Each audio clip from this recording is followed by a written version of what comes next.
Lectures on Faith, Lecture 5th. In our former lectures we treated of the being, character, perfections, and attributes of God. What we mean by perfections is, the perfections which belong to all the attributes of His nature. We shall in this lecture speak of the Godhead, we mean the Father, Son, and Holy Spirit.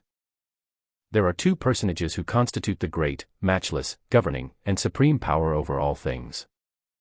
By whom all things were created and made that are created and made, whether visible or invisible, whether in heaven, on earth, or in the earth, under the earth, or throughout the immensity of space.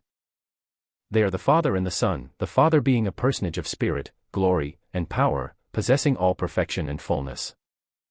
The Son, who was in the bosom of the Father, a personage of tabernacle, made or fashioned like unto man, or being in the form and likeness of man. Or rather, man was formed after His likeness and in His image. He is also the express image and likeness of the personage of the Father, possessing all the fullness of the Father, or the same fullness with the Father, being begotten of Him. And was ordained from before the foundation of the world to be a propitiation for the sins of all those who should believe on His name. And is called the Son because of the flesh, and descended in suffering below that which man can suffer, or in other words, suffered greater sufferings. And was exposed to more powerful contradictions than any man can be. But notwithstanding all this, He kept the law of God and remained without sin, showing thereby that it is in the power of man to keep the law and remain also without sin. And also, that by Him a righteous judgment might come upon all flesh, and that all who walk not in the law of God, may justly be condemned by the law, and have no excuse for their sins. And He being the only begotten of the Father, full of grace and truth, and having overcome, received a fullness of the glory of the Father, possessing the same mind with the Father. Which mind is the Holy Spirit, that bears record of the Father and the Son.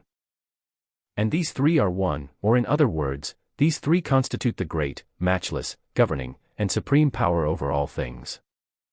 By whom all things were created and made, that were created and made, and these three constitute the Godhead and are one. The Father and the Son possessing the same mind, the same wisdom, glory, power, and fullness, filling all in all, the Son being filled with the fullness of the mind, glory, and power. Or in other words the Spirit, glory, and power of the Father, possessing all knowledge and glory, and the same kingdom. Sitting at the right hand of power, in the express image and likeness of the Father, a mediator for man, being filled with the fullness of the mind of the Father. Or in other words, the Spirit of the Father, which Spirit is shed forth upon all who believe on His name and keep His commandments. And all those who keep His commandments shall grow up from grace to grace, and become heirs of the heavenly kingdom, and joint heirs with Jesus Christ. Possessing the same mind, being transformed into the same image or likeness, even the express image of Him who fills all in all. Being filled with the fullness of His glory, and become one in Him, even as the Father, Son, and Holy Spirit are one. From the foregoing account of the Godhead, which is given in His revelations, the saints have a sure foundation laid for the exercise of faith unto life and salvation. Through the atonement and mediation of Jesus Christ, by whose blood they have a forgiveness of sins.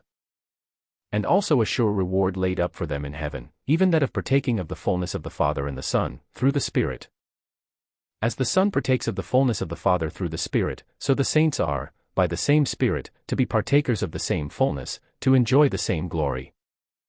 For as the Father and the Son are one, so in like manner the saints are to be one in them through the love of the Father, the mediation of Jesus Christ, and the gift of the Holy Spirit. They are to be heirs of God and joint heirs with Jesus Christ.